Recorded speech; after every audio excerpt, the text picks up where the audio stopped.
कर्मण्येवाधिकारस्ते मा फलेषु कदाचन मा कर्मफलहेतुर्भो मा ते सङ्गोऽस्त्वपि कर्मणि।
महाभारत कथा,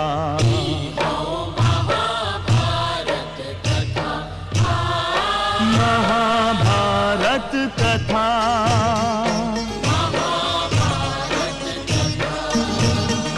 कथा हो पुरुषार्थ के, स्वार्थ के, परमार्थ के, सारथी बन ले जहां सिर किसन भारत पार्थ के। हर दिशा में शब्द गूंजन साच सार्थक सर्वथा, हर दिशा में शब्द गूंजन।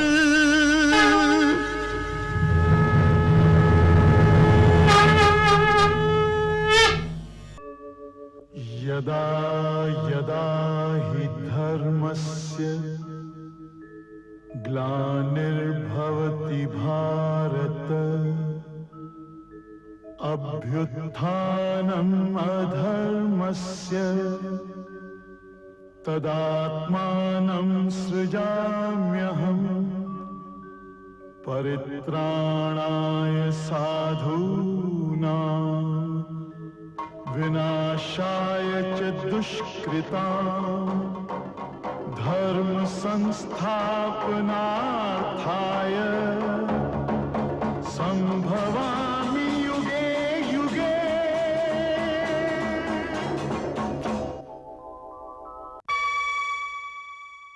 हम समय है महाभारत के युद्ध ए दृष्टिकोण से ता एगो बहुत दुखदाई घटना रहे कि ए में बहुत कुछ ऐसन भइल जो ना होके के चाहत रहे, किंतु ई ता धर्म और अधर्म के युद्ध रहे।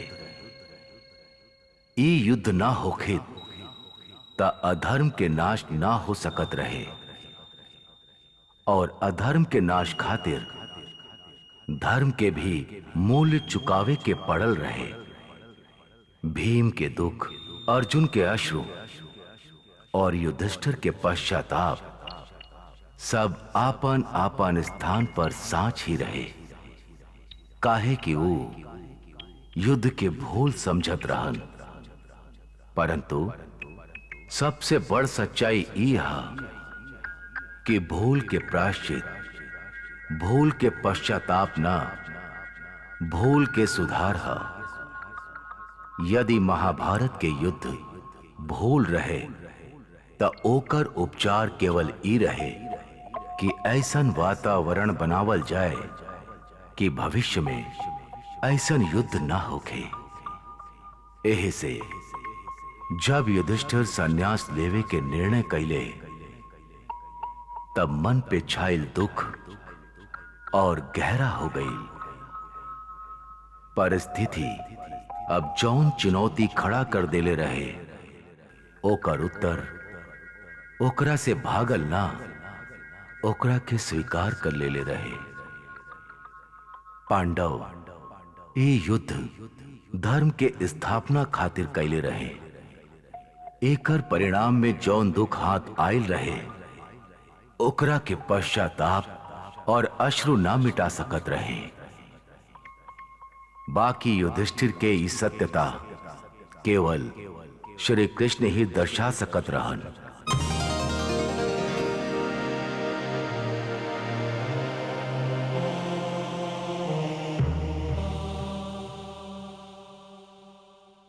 प्रणाम वासुदेव। प्रणाम वासुदेव। अरे वाह बड़का भैया, का राज ऋषि बने के विचार बा? आप ही इनका के समझाई केशव।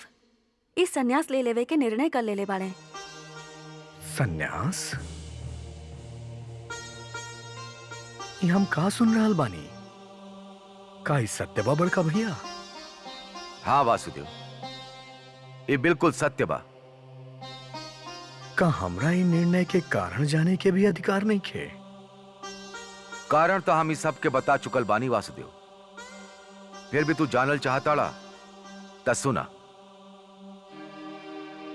हम अपना आप के वो अनर्थ के दंड देल चाहता नहीं वासुदेव, जौन और रक्तपात के रूप में हमार हाथ से भइल बा। बाकी काहे देवी चाहता नहीं आप स्वयं के दंड?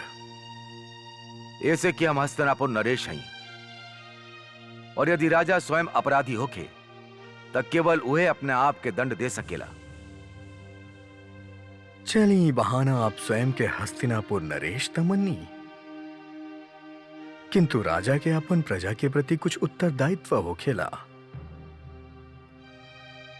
राजा हर कार्य आपन इच्छा से और आपन खातिर ही ना कर सकेला। ओकरा बहुत सा कार्य प्रजा खातिर और प्रजा के इच्छा से ही करे के पड़ेला।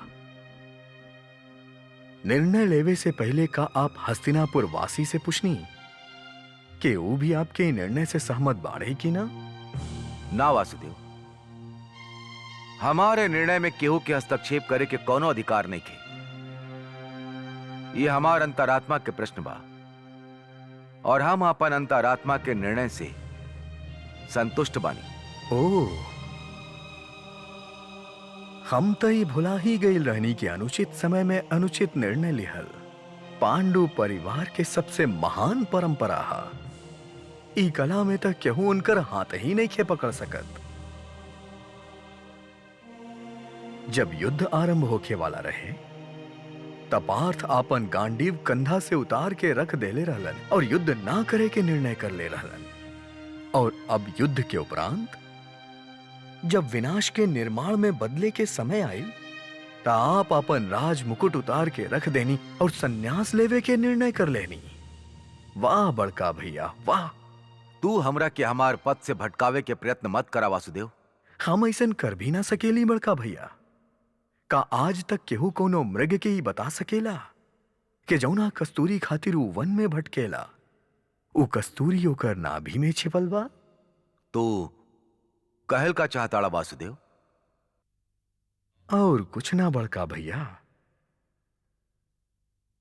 केवल इतना कि जौन प्रायश्चित आप करे चाहतानी ओकर स्थान वन में ना हस्तिनापुर में बा। हस्तिनापुर में जीवन से भागल संभव हा बड़का भैया, जीवन के सत्य से भागल संभव नहीं खे। ऊता मृत्यु के उपरांत भी पीछा ना छोड़ेला। कहा जीवन के सत्य वासुदेव?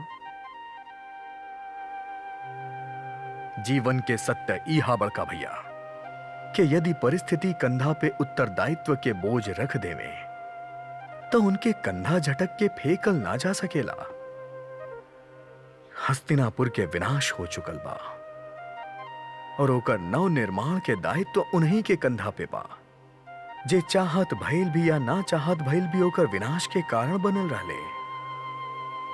उ बालक और बालिका जिनकर पिता युद्ध में वीर गति के प्राप्त भइले, आज जब उनकर सर पे संरक्षण और प्यार के हाथ रखे के समय आयल त आप मुख फेर रहल बानी। उ माता और बहन जिनकर संसार लुट गईल, आज जब उनके नेत्र के अश्रु पोछे के समय आयल त आपके हाथ कांप रहल बा बड़का भैया।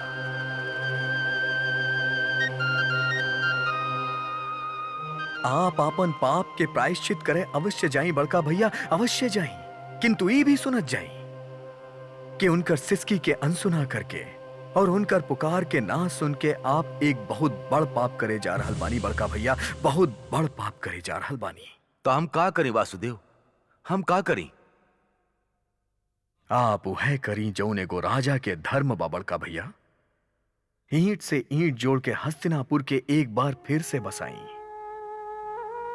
अश्रु बहत नेत्र के अश्रु पोछी, उनके होंठ पे मुस्कान के सुगंध छिड़क दी।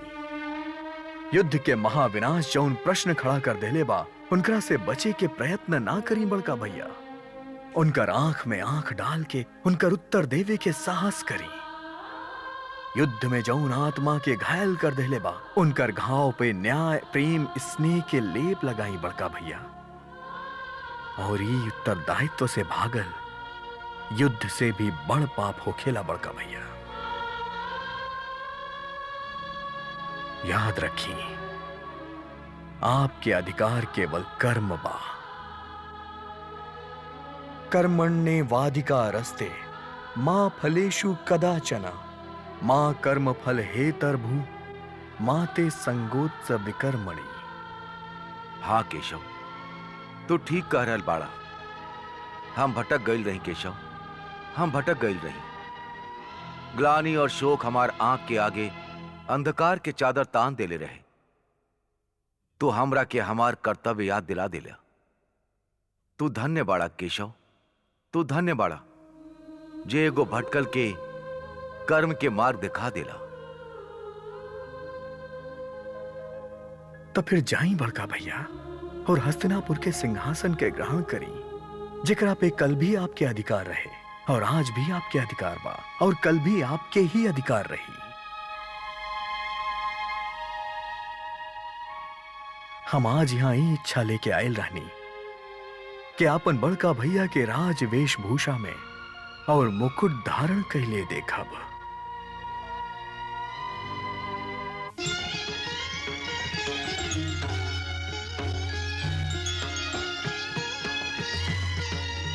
महाराज युधिष्ठिर के, महाराज युधिष्ठिर के, महाराज युधिष्ठिर के, महाराज युधिष्ठिर के, महाराज युधिष्ठिर के, महाराज युधिष्ठिर के, महाराज युधिष्ठिर के, महाराज युधिष्ठिर के, महाराज युधिष्ठिर के, महाराज युधिष्ठिर के।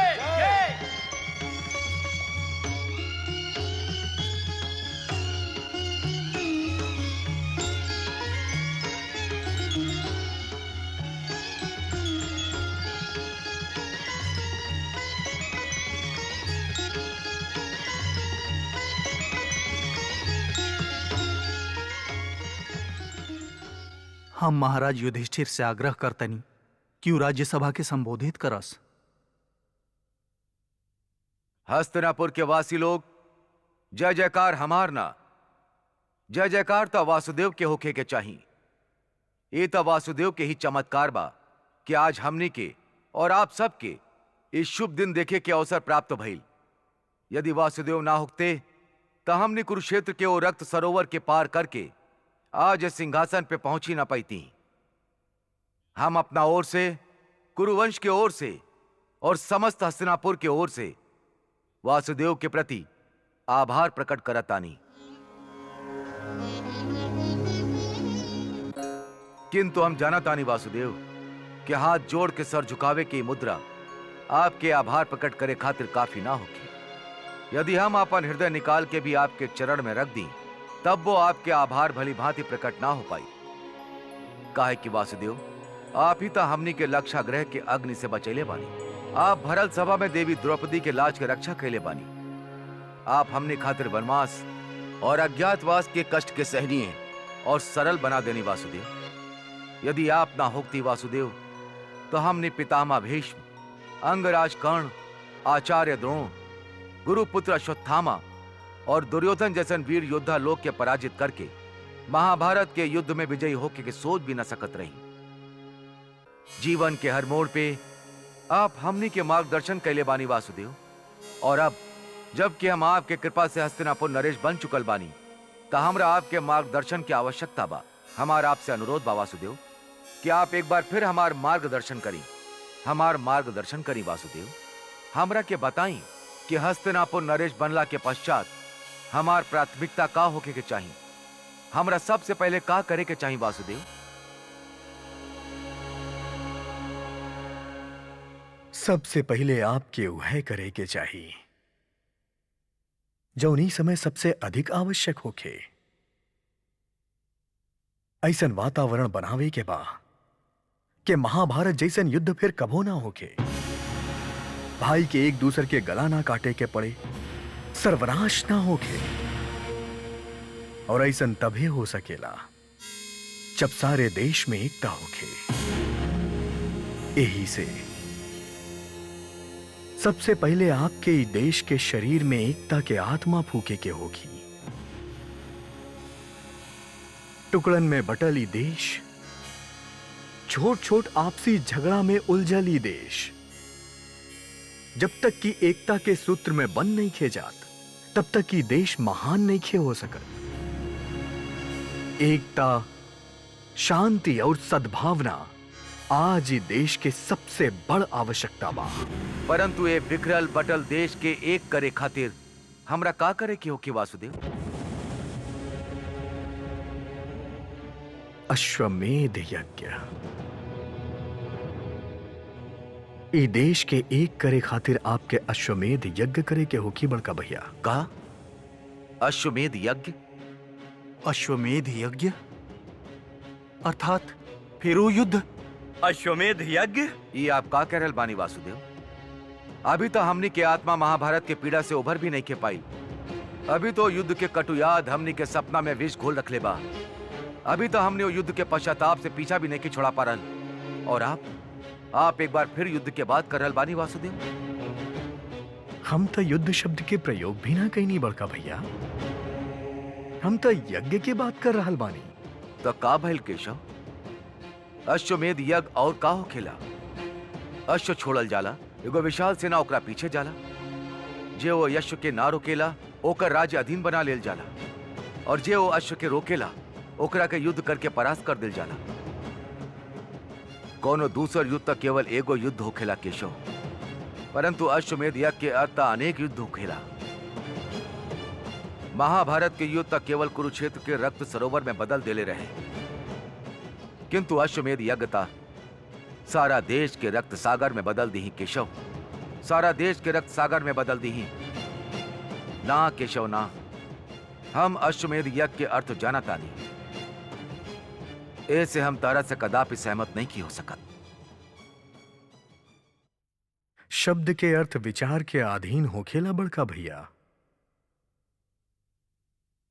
कौनो वस्तु अपना आप में अच्छा या बुरा ना होखेला, विचार ओकरा अच्छा या बुरा बनावेला।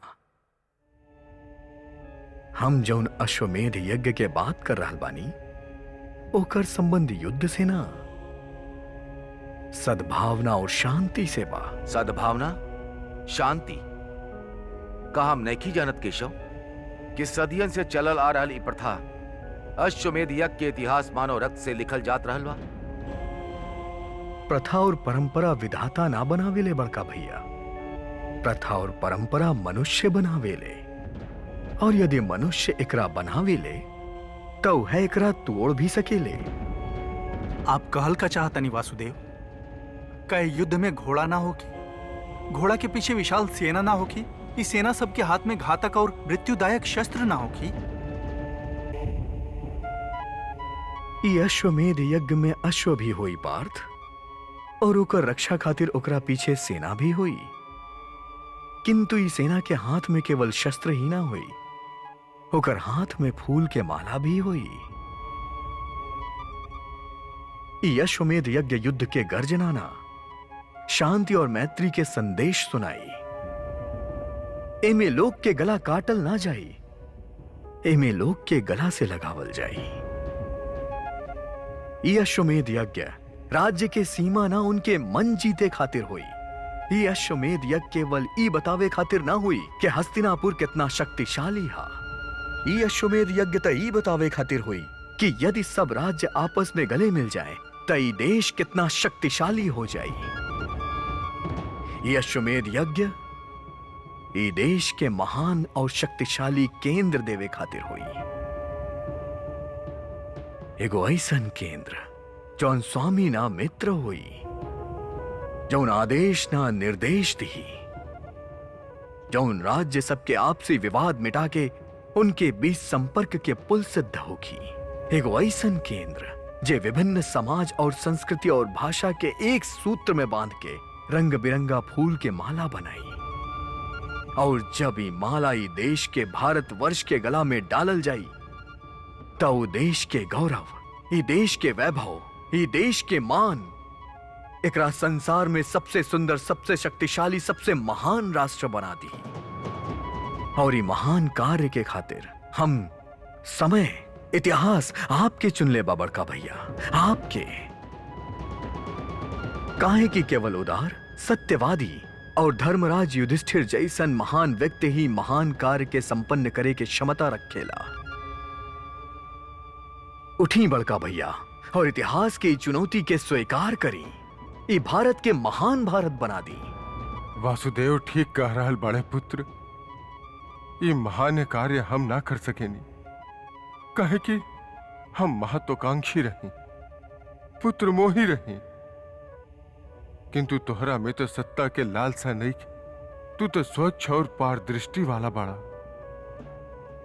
ऐसे ही शांति के अश्वमेध केवल तू ही कर सकेला। महाराज युधिष्ठिर के जय, महाराज युधिष्ठिर के जय, महाराज युधिष्ठिर के जय, महाराज युधिष्ठिर के जय, महाराज युधिष्ठिर के जय। सत्य बा केशव, शब्द और अर्थ दोनों आपके चरणन में शीश नवावेले। आपके मधुर होंठ पर आके शब्द और अर्थ दोनों ही पवित्र हो जाले। आप तो अश्वमेध यज्ञ के अर्थ ही बदल देनी। किंतु केशव, ये देश में ऐसा तत्व के भी कमी नहीं खे जो एकता के बात सुनल भी ना चाहिए, जिनका देश के एकता स्वीकार ही नहीं खे। यदि केहू शांति और मैत्री के संदेश ले जाए वाला ये अश्व के रोकलस तो हमनी का करब? देश के एकता सबसे अधिक महत्वपूर्ण बा मजला भैया। यदि केहू ई एकता के राह में बाधा डाले के दुष्प्रयत्न कैलस तो हमनी ओकरा बता देब कि विभाजन और युद्ध में केहू एक के चुने के पड़ल तो हमनी पलक झपकैले बिना युद्ध के चुन लेब। धन्य बाड़ा वासुदेव, धन्य बाड़ा। आज तो सांचे पितामह भीष्म याद आ गए। उहो यह कहले रहन कि यदि केहू देश के विभाजन के बात करे तो ओकरा के कुरुक्षेत्र में ले आवो। हम तहार बात के गहराई न समझ पावे खातिर क्षमा प्रार्थी बानी केशव। का कशरी समस्त मित्र और अधिकारी के ये महान अश्वमेध यज्ञ में सम्मिलित होके खातिर निमंत्रण भिजवा दी। निमंत्रण पुत्र वो तो आजे भेज दिल जाई।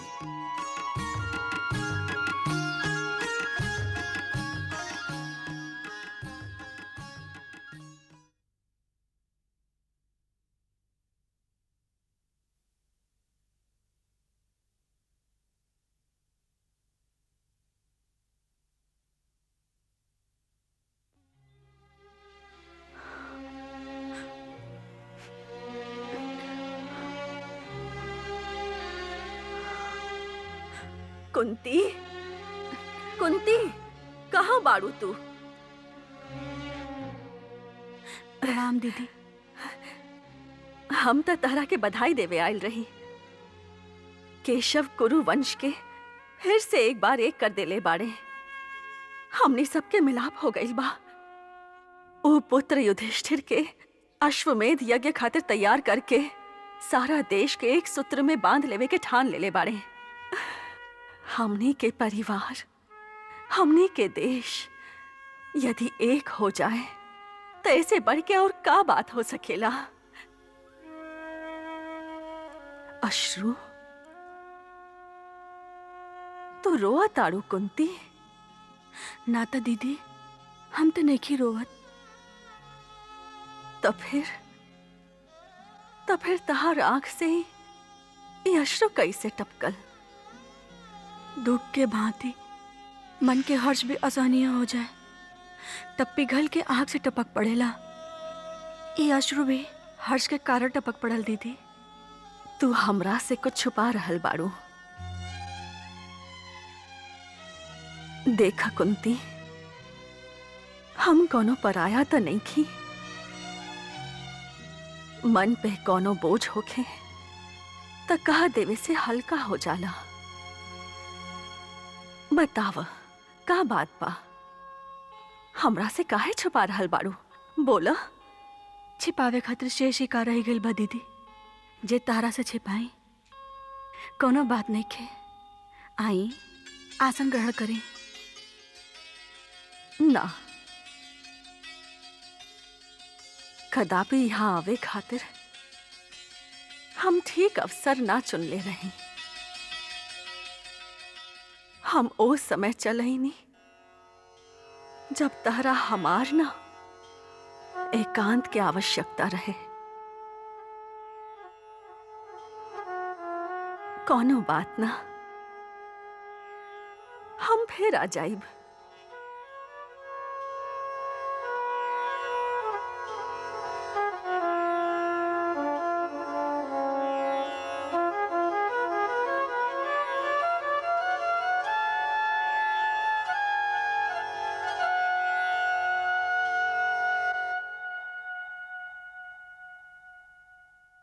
प्रणाम माते। हमार अहोभाग्य की आप यहां पधरनी, हमार मान बढ़ गए। आई माते, कैसे कष्ट कैनी आप? हम तहरा पास आवे से हिचकिचात रही वासुदेव। काहे माते? हमार द्वार तो सदैव सबके खातिर खुलल रहेला। यदि केहू हमरा पुकारे तो हम स्वयं कौनो पल ओकरा पास पहुंच जाएली। आप काहे हिचकिचात रहली? ऐसे कि जब तू अंतिम बार हमरा से मिलल रहा त हमार मन में तहरा प्रति क्रोध रहे। हम ना जाने का कह डलले रही तहरा के। हम श्राप तक दे देले रही तहरा के। आप तो हमार माता के समान हैं, और माता के कड़वा शब्द भी दूध में भीगल रहेला। और जिकरा आप क्रोध कर रहल बानी, उ क्रोध भी ना रहे। उ तो एगो माता के हृदय के पीड़ा रहे जौन श्राप बन के होंठ पे आ गए रहे। हमके तो वो भी प्रिय लागल, तबे तो हम ओकरा सिर झुका के स्वीकार कर लेनी। किंतु अभी तक आप आपन आवे के कारण ना बतैनी माते। हम तहरा से कुछ पूछल चाहतानी वासुदेव, किंतु वचन द तो हमरा के बतैबा। आप जोन हमरा से पूछे आयल बानी, यदि हमरा वो विषय में कुछ भी ज्ञान हो तो हम अवश्य बताइब माते। तहरा कौन बात के ज्ञान नहीं खे मधुसूदन? यदि तू अंतर्यामी ना होखता तो हम तहरा पास आईती ही काहे? तो फिर पूछी ना माते, प्रतीक्षा काहे कर रहल बानी? का जाने चाहता नहीं आप? हम कुंती के आंख में उमड़त अश्रु के भेद जानल चाहतानी वासुदेव। हम उनकर दुख के रहस्य जानल चाहतानी। आज वापन अश्रु के मन के पिघलल हर्ष बतैली। हम उनकर आंख में झांक के तो नहीं देख सकत, किंतु उनकर अश्रु के स्पर्श के अवश्य अनुभव कईनी। हम जाना तानी हर्ष के अश्रु में अंगारा जैसन गर्मी ना होखेला। उनकर अश्रु से स्वयं हमार रोम रोम तक सुलग गई रहे। उनका कौनो बात के दुख बा वासुदेव? माते, दुख तो जीवन में ही प्रकार से रहेला। जौना प्रकार से सूरज के साथे किरण और चंद्रमा के साथे चांदनी रहेला। दुख और जीवन तो एक ही बंधन के दो नाम होखेला माते। जब तक शरीर में प्राण रहेला तब तक जीवन में दुख रहेला। दुख से तो वह समय छुटकारा मिलेला जब स्वयं जीवन से छुटकारा मिल जाए। उनका का दुख बा वासुदेव? यदि ई अश्रु हमार आंख में होखित तो कोनो आश्चर्य ना होखित। हम तो एक एक करके अपन 100 पुत्र खो देनी। हमार तो सारा जीवन अश्रु में डूब चुकल बा, परंतु कुंती तक कुछ भी नहीं खी खोइले।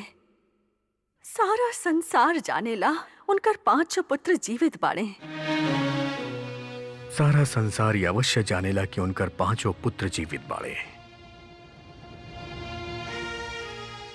काहे कि सारा संसार ही समझेला कि उनकर 5 ही पुत्र रहलन, किंतु जौन संसार समझेला का केवल वह सत्य हो खेला माते। तो सत्य भी तो यही बा मधुसूदन। ना माते,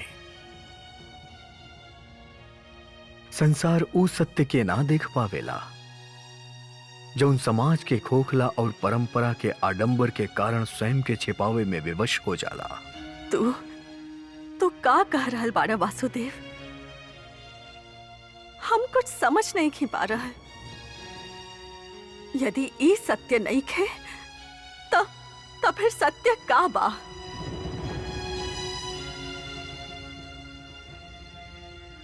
सत्य ई बा माते के बुआ कुंती के 5 ना 6 पुत्र रहलन। का? ना,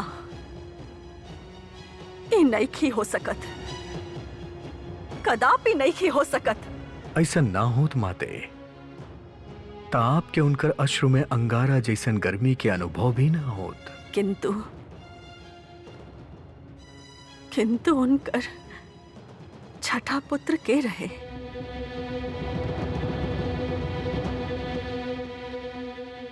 अंगराज कर्ण। कर्ण? हाँ माते,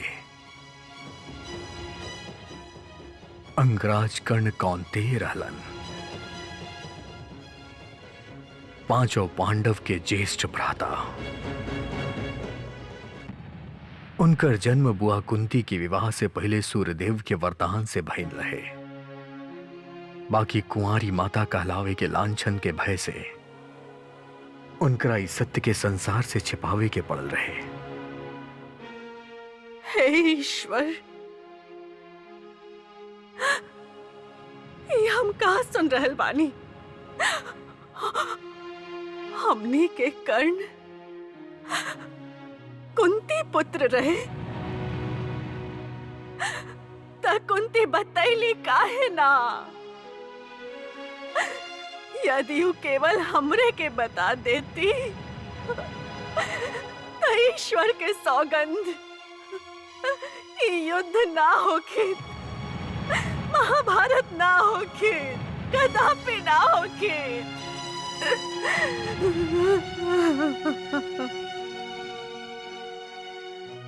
लोग ये शब्द यदि के प्रयोग बड़ा निर्दयता से करेले माते, बड़ा निर्दयता से करेले। लोग यह कहेले कि यदि ऐसन ना भइल हो तो ऐसन हो जात, और यदि ऐसन हो जात तो वैसन हो जात। किंतु लोग ई ना जानेले कि यदि शब्द के हाथ तो इतना छोट हो खेला कि वो भाग्य के लेख और होनी और नियति के पास भी ना पहुंच सकेले, ओकरा रोकल तब बहुत दूर के बात पामाते। होनी और नियति निर्णय कर ले रहे कि महाभारत के युद्ध होई, यही खातिर केहू भी ई युद्ध के ना रोक सकेला माते।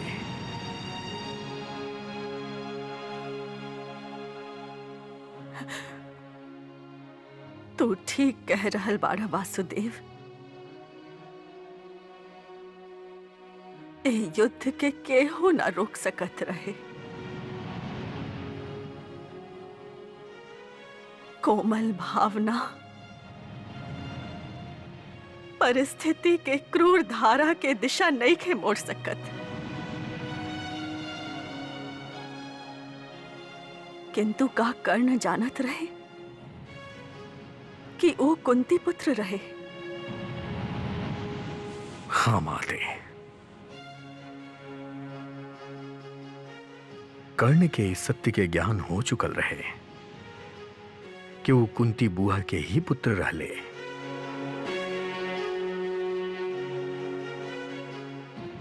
तब तक कर्ण साचे के महादानी रहे। ये सब जान के भी कि वो पांडव सबके ज्येष्ठ भ्राता रहे, ये सब जान के भी कि पुत्र दुर्योधन अधर्म के मार्ग पे भटकल रहे, वो पुत्र दुर्योधन के मित्रता में अपन प्राण दान कर देलस। वो महान रहे वासुदेव, हमार कर्ण महान रहे। चल मननी के कर्ण के अधर्म के मित्रता में अपन प्राण के मूल्य चुकावे पड़ल,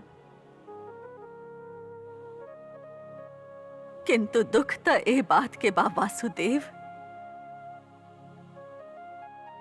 कि ओकर पत्नी पद्मावती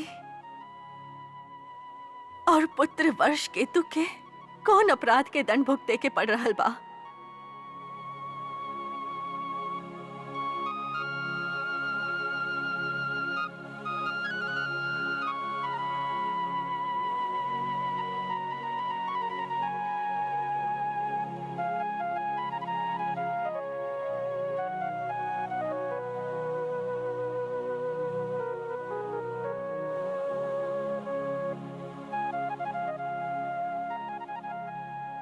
प्रिय पद्मावती, एह संसार में ऐसन कोनो व्यक्ति नहीं खे जेकरा में ई कहे के साहस होखे कि अंगराज ओकरा से ऋण ले ले होखे और ओकरा के चुका ना देले होखे। हाँ, हम केहू के ऋणी नहीं खी, किंतु हम अंगराज कर्ण ई स्वीकार कर रहल बानी कि हम तोहार ऋणी बानी। हम सर से लेके पांव तक तहार ऋण में डूबल बानी। ये ऋण हम कभी चुका भी देती ता तू फिर इतना स्नेह दे देती कि हम एक बार फिर सर से पांव तक ओकरा में डूब जाती।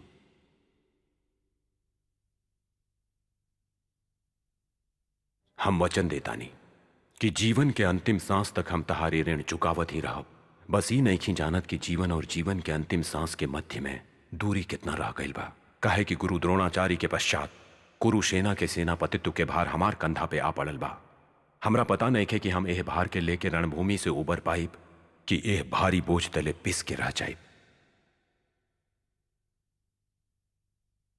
रणभूमि जीवन के ना कोनो अर्थ होखेला न महत्व, और हमरा खातिर तब सब कुछ अर्थहीन होके रह गइल बा। काहे कि हम जौन पांडव सबसे एगो निर्णायक युद्ध कर रहल बानी वो हमारा अनुज हमें का जाने विधाता हमरे साथे इतना क्रूर काहे बाड़े। हमरा केहू से कुछ नहीं खे मिलल, बाकी तारा से हमरा सब कुछ मिलल। प्रेम, सेवा, कुटुंब हमरा के जे भी देलस तू देलू।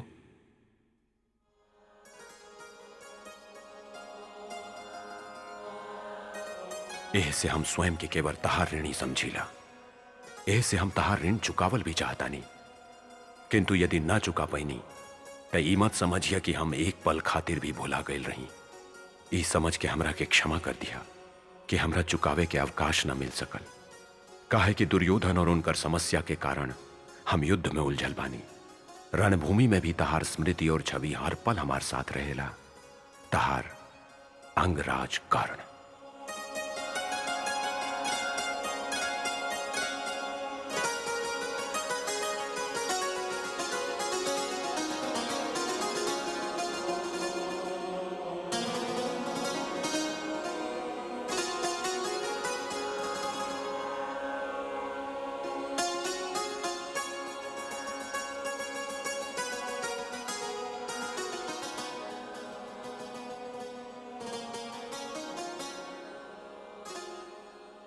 हम कब से देख रहल बानी माते, रणभूमि से भेजल गेल पिताश्री के अंतिम पत्र के नित दिन आंख खोलत ही आप ऐसे पढ़ी ले जैसे यह आपके पूजा होखे।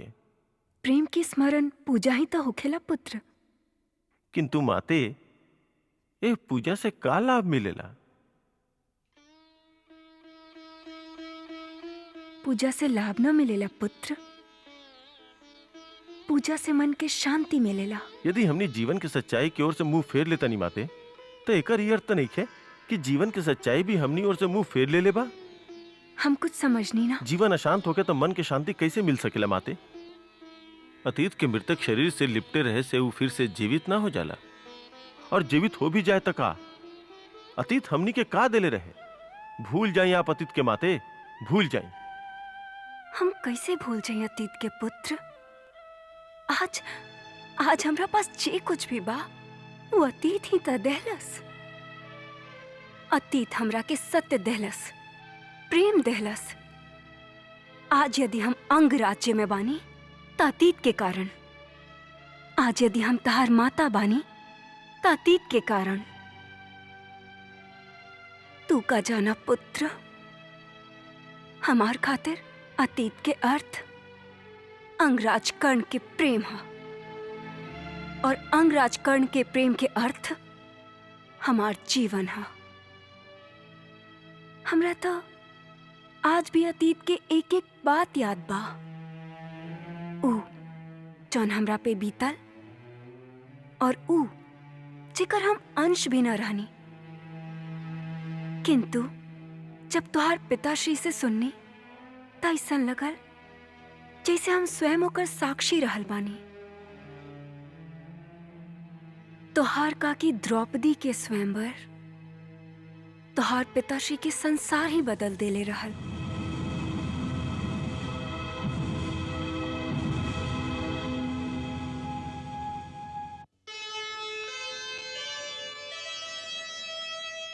आंसू अंगारे बने,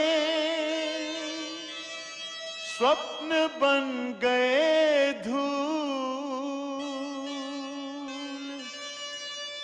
सभी विजय उन्माद में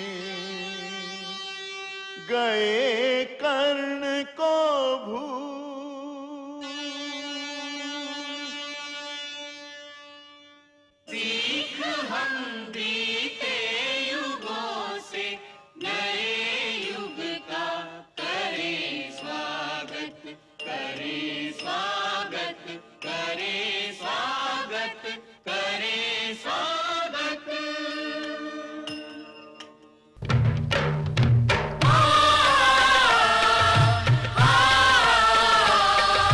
भारत कहो कहानी सदियन से भी पुरानी, हो ई ज्ञान